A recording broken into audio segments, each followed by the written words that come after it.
मुरलीधर नाम का एक गांव था, जहां पर दो बच्चे साहिल और प्रथम एक बूढ़े बाबा के पास बैठे हुए थे और वो बाबा उन्हें एक कहानी सुना रहे थे। मुरलीधर कस्बे से जुड़े हुए महासागर में एक कस्बा जुड़ा हुआ है जो बिल्कुल महासागर के दरमियान है। वहाँ के कस्बे में हमारे तुम्हारे जैसे ही लोग रहते हैं और वहाँ के घर मछलियों से बने होते हैं। क्या सच में वहाँ के घर मछलियों से बने होते हैं? हाँ, वहाँ के घर मछलियों से बने होते हैं और वहाँ भी इस कस्बे की तरह प्रधान और जमींदार होते हैं। सब कुछ है वहाँ पर। मुझे इस बात पर यकीन नहीं हो रहा है बाबा। महासागर के बीचों बीच कोई गांव हो सकता है? मैं कैसे यकीन करूं? ये बात एकदम ठीक है, चाहो तो जाकर देख लो। हम वहाँ जा सकते हैं? हाँ हाँ, बिल्कुल जा सकते हो, अगर तुम्हारे अंदर जज्बा और जुर्रत हो तो। जब मैं बड़ा हो जाऊंगा तो जरूर उस मछली कस्बे में जाऊंगा। तुम जाना चाहते हो तो चले जाना, मैं तो नहीं जाऊंगा। ये तो वक्त ही बताएगा, क्योंकि जब मैं जाऊंगा तो तुम्हें भी आना ही होगा। 18 साल बाद साहिल एक दिन प्रदुम को समुंदर के पास बुलाता है और एक नाव भी तैयार रखता है। प्रदुम साहिल के बुलाने पर वहाँ आ जाता है। क्या हुआ साहिल, आज तुमने यहाँ क्यों बुलाया? तुम्हें वो कहानी याद है? कौन सी कहानी? अरे वो बुजुर्ग बाबा जो हमें कहानी सुनाया करते थे ना जब हम छोटे थे। वो कहानी नहीं सुनाते थे कि महासागर में एक कस्बा है जहाँ हमारे जैसे ही लोग रहते हैं और उनके घर मछलियों की तरह दिखते हैं। हाँ, याद आया। एक मिनट, मगर तुम्हें दफतन से ये कहानी क्यों याद आ गई? और ये नाव यहाँ पर इस वक्त क्यों है? साहिल, तुम क्या करने की सोच रहे हो? प्रधुम, मैंने कहा था ना कि मैं जब भी बड़ा हो जाऊंगा मैं जरूर जाऊंगा और तुम्हें मेरे साथ चलना होगा। नहीं भाई, मैं नहीं आऊंगा, वो झूठी कहानी थी मेरे भाई। चलो मेरे साथ, तुम्हें हमारी दोस्ती की कसम। अरे नहीं यार, दोस्त की कसम मत दे यार। चल यार, बैठ जा नाव में। प्रदुम साहिल के नाव में बैठ जाता है और दोनों महासागर में मछली गांव को ढूंढने निकल पड़ते हैं। वे महासागर में बहुत अंदर तक चले जाते हैं, इतने अंदर कि दूर दूर तक कोई किनारा उन्हें दिखाई नहीं देता। इससे डरकर प्रदुम कहता है, साहिल, हम कुछ ज्यादा ही अंदर नहीं आ गए? अब तो कोई भी किनारा नजर नहीं आ रहा है। चलो वापस चलते हैं। नहीं नहीं, नहीं का क्या मतलब है? हम वापस नहीं जा सकते क्योंकि मैं रास्ता भूल चुका हूँ। क्या?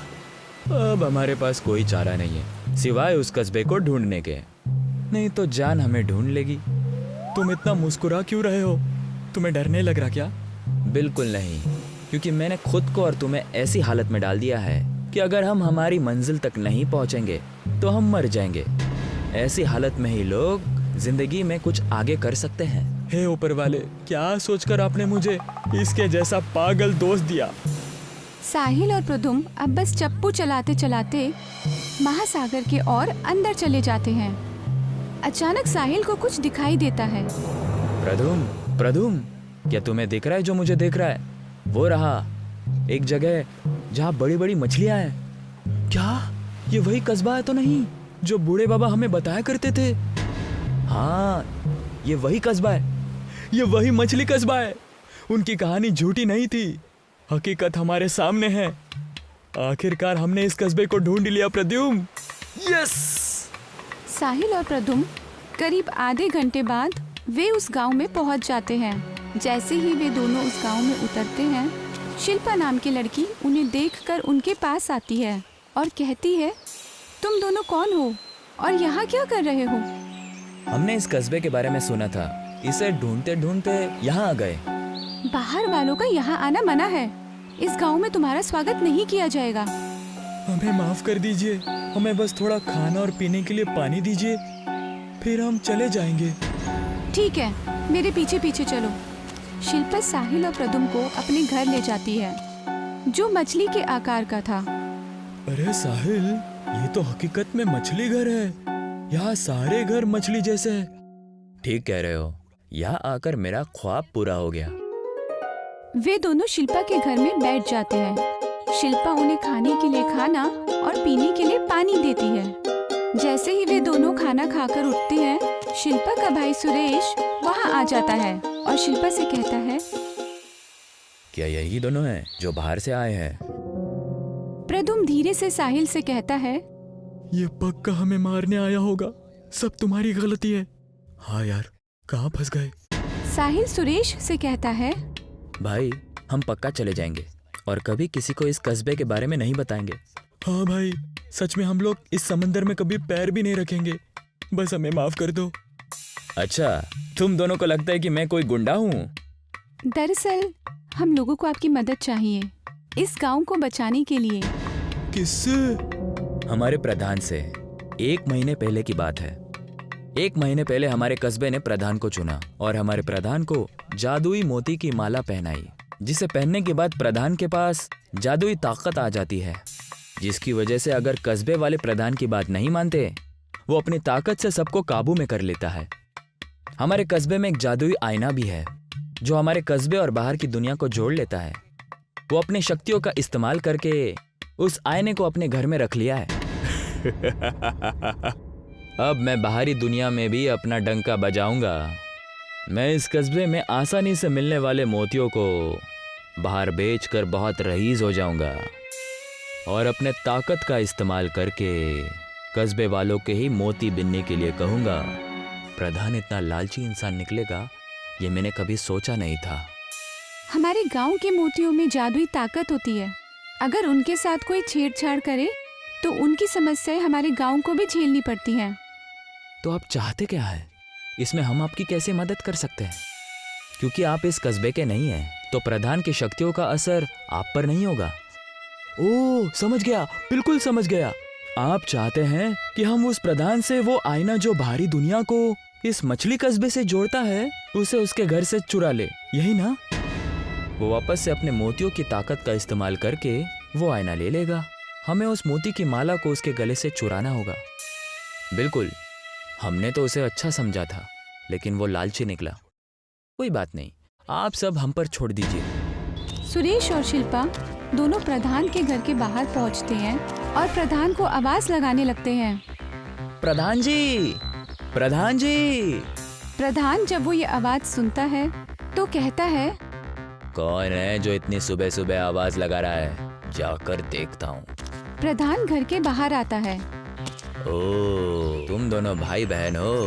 क्या हुआ? इतनी सुबह सुबह मेरे घर के बाहर आकर क्यों चिल्ला रहे हो? प्रधान जी, गांव के अनमोल मोतियों को बाहरी दुनिया के साथ मत बांटिए। ये हमारे गांव के लिए अच्छा नहीं है।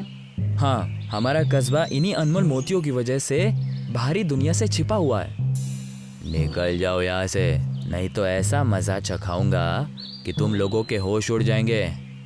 पता है ना, मेरे पास जादुई मोती की माला है। प्रधान जी, ये गलत है। साहिल और प्रद्युम्न चुपके से प्रधान के घर में घुस जाते हैं। सुरेश और शिल्पा वहाँ सिर्फ प्रधान का ध्यान खींचने के लिए आए थे। प्रधान दूसरी ओर अपना हाथ आगे करता है और सुरेश और शिल्पा से कहता है, तुम दोनों अभी के अभी मूर्ति की तरह खड़े हो जाओ। प्रधान के इतना कहते ही दोनों खम्बे की तरह एक जगह खड़े हो गए और दूसरी ओर साहिल और प्रद्युम्न वो आईना ढूंढने लगते हैं। अरे, प्रधान ने यहाँ आईना कहाँ रखा होगा? पता नहीं, जल्दी ढूंढो, नहीं तो ये आदमी हमें खंबा ना बना दे। इसका जादू शायद हम पर काम नहीं करेगा। और अगर कर लिया तो? और नहीं किया तो? साहिल और प्रद्युम्न प्रधान के घर में झगड़ने लगते हैं। इतने में ही प्रधान उनकी आवाज सुनकर अंदर आ जाता है। कौन है अंदर? सामने आओ, नहीं तो खंबा बना दूंगा। साहिल प्रधान के कमरे में भाग जाता है। जब प्रधान अंदर आकर साहिल को देखता है तो वो कहता है, तुम कौन हो? पक्का तुम मेरा जादुई आईना चुराने आए थे? नहीं, बिल्कुल नहीं, मैं और मेरा दोस्त तो। तुम्हारा दोस्त? तुम तो अकेले खड़े हो। हाँ? प्रद्युम्न जब इधर उधर देखता है तो उसे साहिल कहीं नजर नहीं आता। धोखेबाज, मुझे अकेला छोड़कर भाग गया, उसे तो मैं छोड़ूंगा नहीं। तैयार हो जाओ खंबा बनने के लिए। प्रद्युम्न अपनी आंखें बंद कर लेता है और प्रधान प्रद्युम्न से कहता है, मेरी ताकत दिखाओ, अपनी जादू, और बनाओ इसे खंबा। प्रद्युम्न पर उसकी ताकत का कुछ असर नहीं होता और पीछे से साहिल चुपके से आकर प्रधान के गले से उसके मोतियों की माला खींचकर उसके गले से निकाल देता है। जैसे ही माला उसके गले से उतरती है, सुरेश और शिल्पा ठीक हो जाते हैं और अंदर आ जाते हैं। सुरेश जल्दी से उस माला को अपने गले में पहन लेता है। वो माला मेरी है, मुझे वापस दो। अब मोतियों की शक्ति मेरे पास महफूज रहेगी। हे मोतियों की माला, सुन मेरी बात और बना दे इसे खंबा। सुरेश के इतना कहते ही प्रधान उस खम्बे की तरह एक ही जगह पर बिना हिले खड़ा हो जाता है और अगले दिन गांव वाले सुरेश को प्रधान बना देते हैं और आईना भी सुरेश को मिल जाता है। सुरेश और बाकी सब उसी जगह मिलते हैं जहां पर साहिल और प्रद्युम्न अपनी नाव लेकर आए थे। तुम दोनों का बहुत बहुत शुक्रिया, साहिल और प्रद्युम्न। यह हमारा फर्ज था सुरेश। और मेरा भी।